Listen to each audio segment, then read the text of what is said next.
The Pope revealed a message sending chills down your spine. This terrifying revelation is something you cannot afford to ignore. What the revelation could be? Is the end time near? Will rapture occur before tribulation? This video will delve deeper into what the Pope disclosed and what it means for us. So brace yourselves as we uncover the truth behind this shocking announcement. The rapture concept is a fascinating and intriguing belief held by some Christians, particularly those of American evangelicalism. It is an end-time event where all Christian believers, whether alive or resurrected, will ascend into the clouds to meet the Lord in the air. This event was first mentioned in the First Epistle to the Thessalonians in the Bible, where the Greek word harpazo was used, meaning to snatch away or to seize. While differing viewpoints exist about the rapture's timing and whether it occurs in one or two events, the most widely held belief among Christians is the pre-tribulationism theory. This belief holds that the rapture would happen before the 7-year tribulation, leading to Christ's second coming and establishing this 1,000-year messianic kingdom. When will the rapture occur? Pre-tribulation. The pre-tribulation view is that the rapture will happen before the 7 years of tribulation, while the second coming of Christ will occur at the end of it. This idea was first popularized by John Nelson Darby in 1827 and became widely accepted by Presbyterian Baptist and Congregationalist churches through conferences and teachings associated with Christian eschatology and fundamentalism. Some proponents of the pre-tribulation rapture point to historical references to support their views, such as the 18th century essay by Baptist Morgan Edwards, Catholic priest Manuel Lacunza's 1812 apocalyptic work, and Darby's own writings.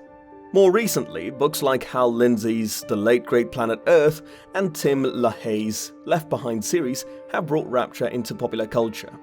Mid-tribulation. The mid-tribulation view suggests that the rapture will occur in the middle of the tribulation period, as opposed to the beginning or end. According to this position, the saints will go through the first half of the tribulation but will be raptured before God's severe wrath is poured out in the second half of the Great Tribulation. Mid-tribulations cite Daniel chapter 7 verse 25, which predicts that the saints will be given over to tribulation for times, and half a time, or 3.5 years. At the halfway point of the tribulation, the Antichrist will desecrate the Jerusalem temple, fulfilling the abomination of desolation prophecy in the book of Daniel. While this view is a minority among premillennialists, notable teachers include Harold Ockenga, James O. Boswell, and Norman Harrison. Post-tribulation. The post-tribulation premillennial stance holds that the rapture and second coming of Jesus will occur simultaneously. This view places the rapture at the end of the tribulation period, in which the church will undergo the tribulation. Post-tribulations emphasize that believers will meet and accompany Jesus in the air on his return to earth. The scripture cited as foundational for this view is Matthew chapter 24 verse 29 to 31, where believers are gathered after the tribulation. The book of Revelation also supports the stance with the first resurrection described in Revelation chapter 20 verse 4 through 6. Ultimately, the post-tribulation position highlights the church's endurance through tribulation and its victory in the return of Christ. Kingdom of Heaven.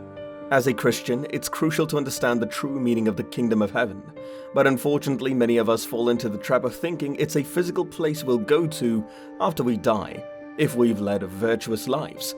This belief is reinforced by the abundance of books on near-death experiences that describe a place of love, light, and joy. However, this is not the kingdom of heaven Jesus spoke of during his ministry. Instead, Jesus taught that the kingdom of heaven was not a future destination, but a present reality available to us now.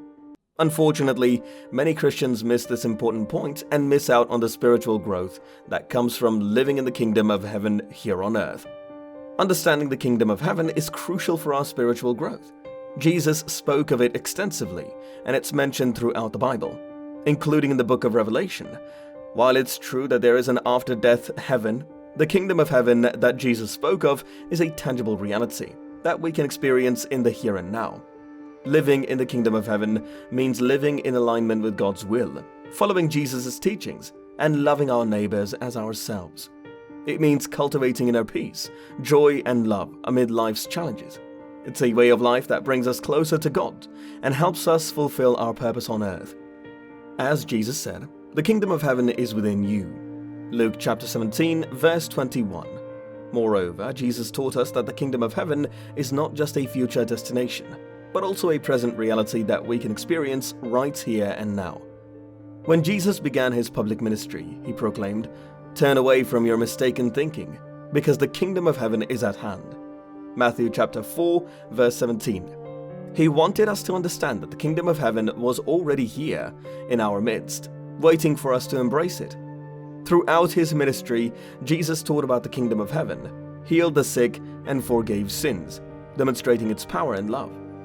In the Sermon on the Mount, Jesus described the characteristics of those who would inherit the kingdom of heaven: the meek, the merciful, the peacemakers, and the pure in heart. Matt chapter 5, verse 1 through 10. He encouraged us to make realizing the kingdom of heaven our top priority in life, telling us to seek first this kingdom. Matt chapter 6, verse 33. Jesus promised his immediate disciples that some of them would witness the coming of the kingdom of heaven before they died. Matt chapter 16, verse 28. This revelation shows us that the kingdom of heaven is not just a future event, but an imminent reality that we can experience in our lifetime. Therefore, we must renew our minds and embrace the good news of the kingdom of heaven to fully live in its power and glory. View of Amillennialism.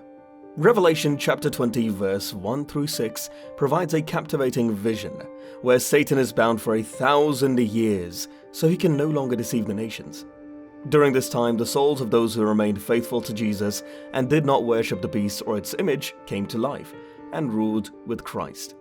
Amillennialists, however, interpret this 1,000 years figuratively as a temporary period of happiness for souls in heaven before the general resurrection, or as the infinite bliss of the righteous after the general resurrection in the eternal states.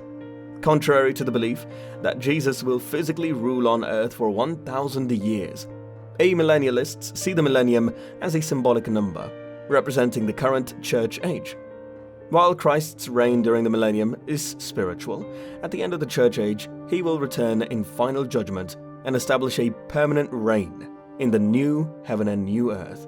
Through these revelations, amillennialists see hope in the present and the future and the assurance that Christ's reign is eternal. Premillennialists' views. In the early days of Christianity, the belief in early premillennialism, also known as chiastic teaching, dominated the scene. According to Eusebius, Papias of Hierapolis claimed that there will be a period of some 1,000 years after the resurrection of the dead, and that the kingdom of Christ will be set up in the material form on this very earth. Many church fathers, including Irenaeus, adopted this belief. The ante-Nicene age was characterized by the belief in chiasm, or millenarianism, the belief of a visible reign of Christ in glory on earth with the risen saints for 1,000 years before the general resurrection and judgment, as noted by Schaff. As time passed, two schools of interpretation emerged: the Antiochian and Alexandrian schools. The Alexandrian school, influenced by Hellenized Jew Philo, viewed the millennium as a symbolic reign of Christ from heaven. In contrast, the Antiochian school insisted on a literal interpretation of the Bible. Finally, in the 12th century, futurism came back through Joachim of Fior's commentary on Revelation, where he insisted that the end was near and taught that the millennium would take place on earth. In 1590, Catholic Jesuit Francisco Ribera taught futurism and predicted that a gathering of the elect event, similar to the Rapture, would happen before the end of a 3.5-year tribulation. The concept of the Rapture in connection with premillennialism was expressed by the American Puritans Increase and Cotton Mather in the 17th century.